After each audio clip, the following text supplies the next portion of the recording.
प्यारे बच्चों, जैसा कि आप सभी को मालूम है कि आज 15 अगस्त है और 15 अगस्त 1947 को, और आज पराग कहते हैं कि 3 जुम्मे का बाद 1947 में भी जुम्मे का ही था और आज भी जुम्मे का ही है। 1947 तक हम पूरा देश, पूरा भारत, पूरा हिंदुस्तान अंग्रेजों के खिलाफ लड़ रहा था। हम आजादी की जंग लड़ रहे थे। ना कोई हिंदुस्तान में जात थी, ना धर्म था, सिर्फ हिंदुस्तानी था। और अंग्रेजों के तरह तरह के जुल्म और ज्यादती की वजह से पूरा हिंदुस्तान एक था। सभी अपने अपने तरीके से अंग्रेजों के खिलाफ लड़ रहे थे। लेकिन अंग्रेजों से तो हम आजाद हो गए। आज 79 ईयर देश को आजाद हुए हो गए। अंग्रेज छोड़कर चले गए, अंग्रेजों से हम आजाद हो गए, लेकिन हम आज अपनों के ही गुलाम हो गए। आप अशआर पढ़ते होंगे कि सारे जहां से अच्छा हिंदुस्तान हमारा, हम बिल्कुल ये गुलसिता हमारा। एक पढ़ते होंगे कि शांति का, उन्नति का, मेरा देश मेरा ये चमन, शांति का, उन्नति का, प्यार का पत्थर।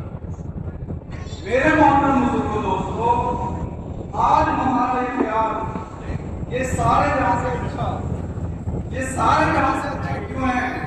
क्योंकि इसमें बहुत सारे धर्म, बहुत सारी जातियां, बहुत सारी लैंग्वेज, और इसको पूरी दुनिया में जाना जाता है कि देश की एकता के लिए। लेकिन आज हम धर्म के आधार पर गुलाम हुए, जाति के आधार पर हम गुलाम हैं।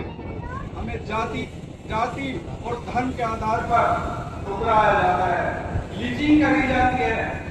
कभी गाय के नाम पर लीचिंग होती है, कभी धर्म के नाम पर लीचिंग होती है, कभी जाति के नाम पर लीचिंग होती है। तो इसलिए हमें आज आजादी चाहिए। मैं बोलूंगा, आप सभी कहोगे कि आजादी, हमें आजादी चाहिए इन धार्मिक आतंकवादियों से। हमें धार्मिक आजादी चाहिए अनपढ़ों से। हमें आजादी चाहिए माँ बाप की खिदमत न करने से। हमें आजादी चाहिए जुआ और शराब सट्टे से। हमें आजादी चाहिए एकता और अखंडता के लिए। हमें आजादी चाहिए। आज हमारा देश बहुत सारे उनसे जूझ रहा है। जैसे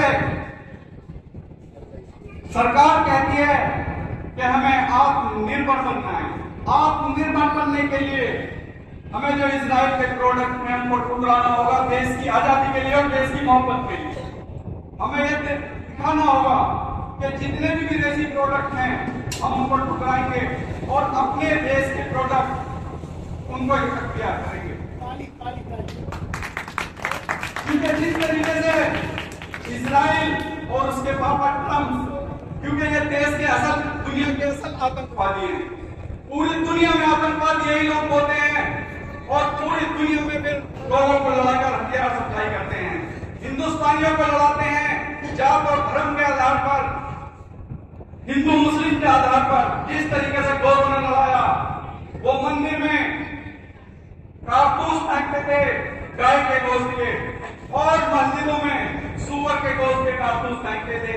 इसी तरीके से आज भी वो पॉलिसी है, लेकिन वो पैटर्न बदल गया है। हमें इसको सोचने और समझने की जरूरत है। सरकार बार बार कह रही है, अभी एक मसला हुआ है, एक दरगाह को तोड़ दिया गया कुछ आतंकवादियों ने। हम सरकार से और प्रशासन से तो मुकाबले दिलाना चाहते हैं कि ऐसे आतंकवादियों पर कार्रवाई की जाए, ताकि देश की एकता और अखंडता को बरकरार रखा जा सके। मेरे महत्वपूर्ण दोस्तों और प्यारे साथियों, आज हमें, आप छोटे बच्चे हो और जो भी यहाँ लोग हैं, मैं उन्हें बताना चाहता हूँ कि केवल सिर्फ और सिर्फ अगर हम इन चीजों से निकल सकते हैं जिनसे पार पा सकते हैं तो फिर वो एजुकेशन, सिर्फ एजुकेशन है और शिक्षा है और पढ़ाई है, तालीम है। हमें इसको हासिल करना होगा। मेरे मोहतरम बुजुर्गों, दोस्तों, हमें जहालत से निकलना होगा। कौन सी जहालत से? हमें दहेज की जहालत से निकलना होगा। आज जरा जरा सी बात पर तलाक हो रही है, जरा सी बातों पर लड़ाई झगड़े हो रहे हैं। मेरे भाई, अगर हमने जीते जी और बहुत जल्दी इस पे काबू ना पाया, इस जहालत पे काबू ना पाया, इस दहेज की जहालत पे काबू ना पाया, तो मेरे भाई आने वाले टाइम में हमारे घर बर्बाद हो जाएंगे। आज हम अपनी बेटी की शादी करने के लिए जमीन बेचते हैं, घर बेचते हैं, कर्जा लेते हैं और पता चला उसके फौरन बाद हमारे लड़ाई झगड़े शुरू हो जाते हैं। फिर हमारा तमाशा होता है। ये किस वजह से? एक नंबर एक, घर में दीन की तालीम ना होना, इस्लाम का घर में दाखिल ना होना। हम इस्लाम से बिल्कुल बेदखल हो चुके हैं। जरा मेरे भाई गौर करने का मकाम है। अगर हम अपने बच्चों को ऐसी तालीम देंगे, घर ही से माँ बाप की खिदमत करना सिखाएंगे, तो वो सास ससुर को ही माँ बाप समझेगी और सास ससुर भी उस बहू को अपनी बेटी समझेंगे। जिस दिन अगर किसी को जन्नत का नजारा देखना हो तो सास अपनी बहू को बेटी समझ ले और बहू अपनी सास को माँ समझ ले, इंशाअल्लाह घर जन्नत बन जाएगा।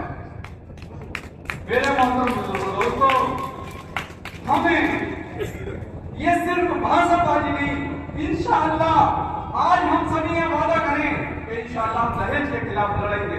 हम किसी की बेटी को परेशान नहीं होने देंगे।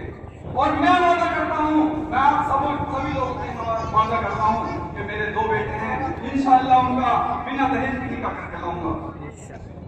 ये अब शुरुआत करनी पड़ेगी, हमें शुरुआत करनी पड़ेगी अगर कौम को बचाना है। मेरे भाई को बार बार बर्बाद हो रही है। अगर आपको कर्जा लेना है, मकान बेचना है, जमीन बेचनी है, तो एजुकेशन के लिए बेच देना, एजुकेशन के लिए बेच देना।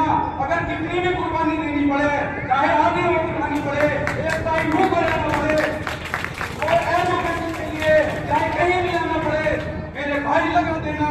इंशाअल्लाह नस्ल की नस्ल सुधर जाएंगी। और अगर आप ऐसे ही शादियों पे झूठी शान के लिए, 3 दिन के राजा बनने के लिए, 3 दिन की रानी बनने के लिए, और हम ऐसा पैसा लगाते रहे, झूठे राजा रानी हम 3 दिन के लिए बनते हैं, फिर पूरी उम्र परेशान रहते हैं, पूरी उम्र फकीर की तरह फिरते हैं, पूरी उम्र मजदूर की तरह परेशान रहते हैं। अगर सुन्नत तरीके पे हम निकाल आ गए तो इंशाअल्लाह बेड़ा पार हो जाएगा और हम पूरी उम्र राजा बने रहेंगे इंशाअल्लाह। खुदा।